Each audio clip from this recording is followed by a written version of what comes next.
When somebody speaks a language, we translate it into our mother tongue to understand. Please stop doing that from today. When you listen to English, please listen and understand only English, not a translated version of English. Will you try this? Second point, listening. When we listen to anything, we listen only for the meaning. We don't listen for language. When I'm talking to you, all of you are listening to the points I'm making. How is English important? How do we listen?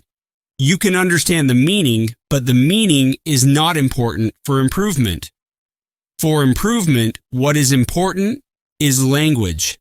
What we require is language. When we listen for the first time, only meaning comes. You know, when I'm speaking to you, only the meaning becomes clear. So, when you are practicing listening, please listen to the same passage again and again. The same passage, not different ones. Some speeches, you have so many speeches here. Listen to those speeches if they are in English, again and again, until they become a part of your memory. God has given us a supercomputer. It is called the head-top computer, not a desktop, not a laptop, but a head-top, free computer. You don't have to pay any money. It is there. How much space is inside? Endless GB. I can't count, not 30 GB or 50 GB, but endless GB of space.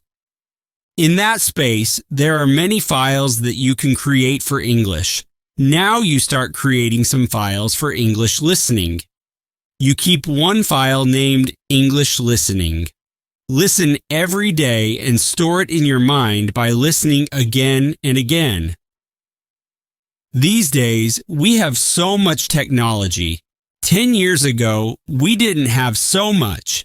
Now you can record anything that you hear, which is good. All of you have your cell phones. Record it, listen to it 10 times. You know, today, when I go to my MA class, you know how high-tech Osmania has become. As soon as I enter my class, 20 phones are kept on the table. My lecture, they record it. They go home and they listen. They listen 10 times and they write the exam. This is how high-tech helps us to learn a language. Whenever you listen to good English, record it on your cell phone. If you are recording songs, please record some English songs. The best way of learning a language is by learning rhythm. Many of you participate in Antakshari. When you don't know Hindi, they sing. My students sing 500 Hindi songs from memory. They don't know Hindi. How did they learn? That is how English is learned. It is called learning by imitation. Do you know what imitation means? To do what somebody else is doing. You know, suppose on the road, one fellow goes selling plantains, saying something. What does a small child do? In the same voice, same tone, the small child repeats because the child is learning to speak. Now, we should become like those children. We should imitate good English whenever we listen. So I gave you 2 points about listening. One is listening to good, correct English. The second is listening to the same passage again and again. This you have to do every day. Can you do that? Only a few can do this every day. You have to listen. You know, now you have put up Swami Vivekananda's 150 years. If you go to Ramakrishna Math, you will get some CDs of Vivekananda's speeches and all. Buy one CD for 20 rupees or 40 rupees. That is enough for 6 months. You don't have to buy anything else. That 1-hour CD, you listen to only 5 minutes every day. But for 5 minutes, you listen to it 10 times or 20 times, the same 5 minutes, until that excellent English becomes a part of your memory. Language is learned by imitation, so listening for meaning is listening for language, not only for content, and listening repeatedly. If you do these 2 things, then your source of English will develop. Do you know why we cannot speak English? You know why these students who spoke so beautifully, I was clapping all the time they were speaking.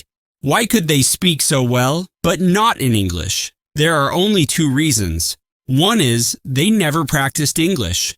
They practiced Telugu, so they are speaking beautiful Telugu. Their mind is full of ideas. They are putting them into Telugu. So, we don't need ideas. We don't need meaning. We don't need a subject. We need language. Listening will give you the language. The second thing that listening will give you is correctness. Today, we hear a lot of English, which is not very good. Every week, I go for interviews. Sir will know. All colleges in the Twin Cities call us as experts to interview English lecturers. They are going to teach English in engineering colleges. Although they have wonderful marks, 70%, they can't speak fully correct English. They speak very stylish, very accented English. You'd hear it, you'd sound, oh, wonderful English, but they make mistakes. So, when you listen, your correctness improves because when your teachers taught you in class, you could not correct English. Now you have to change. So in the morning, as soon as you get up, just like you do puja and bathing, please do English. Can you do that? Listening every morning. You know, we start with Vishnu Sahasranam. Now your Vishnu Sahasranam is an English speech. What did Krishna say? Whatever you do, you must do it efficiently. If you've come to impact, then learn efficiently. Impact is going to make your life. It is going to make you successful. Therefore, now you sit here for 12 days, congratulating and saying, "Oh, sir, you are excellent."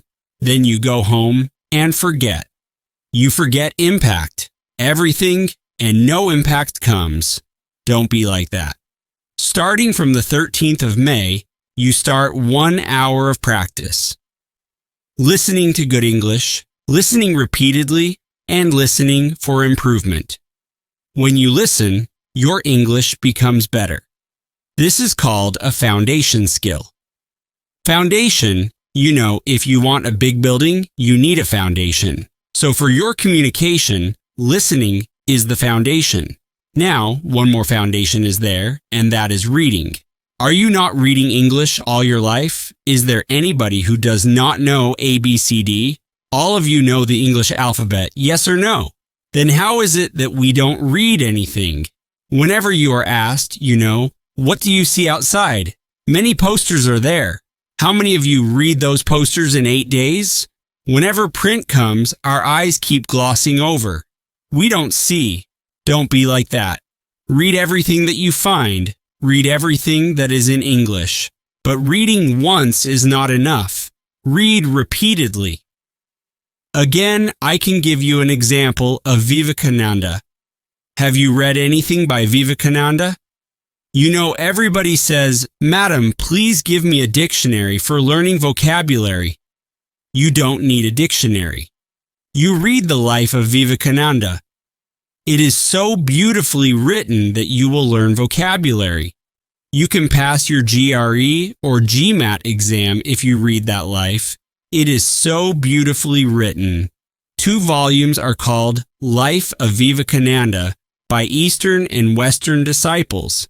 Those 2 volumes, if you read them, your English will become excellent. But reading doesn't mean reading for the exam. You know how you read for the exam? You learn it fully by heart. You know, Indians are very intelligent. Please remember, the whole world tells us Indians are intelligent. But the whole world also tells another thing, that Indians are very lazy. We know everything, but we don't practice anything. Now, when you read this passage or any book, read it repeatedly. Read it again and again. 1 page you read, but read 10 times. The first time for meaning, and the second, third, fourth, and fifth times only for language. How are the sentences used? How is the language used? This is what we require because simple mistakes in English will make you not successful. Either you should do it well or don't do it at all. Then you say, we will not work in English, we will only do in Telugu. Unfortunately, when I ask my students, okay, tell me in Telugu, how good is your Telugu? They say, Madam, we don't know Telugu also. We don't know good Telugu, and we don't know good English either. What do you know then? Minimum. You know, Indians have the capability of language. Minimum, you can learn excellently 5 to 6 languages, it seems. That is the Indian capability. Are you Indian or not? Is it enough? It is not. Show the qualities of being Indian. You know, we have so many capabilities. English is only one more capability. So, you either learn English very well, or you say, I will not work in any job which requires English. I will look for a job which needs only Telugu. But then your Telugu has to be very good. That also is in doubt these days. Therefore, what you need, what all of you require, is listening and reading as the foundation for your knowledge of English. But you have listened in your past. You have read in your past. That is not good enough. If you read and you listened every day, you read English. Certainly. So finally, it was a great lesson. If you loved this video, please don't forget to subscribe, share, or like the video. Thanks.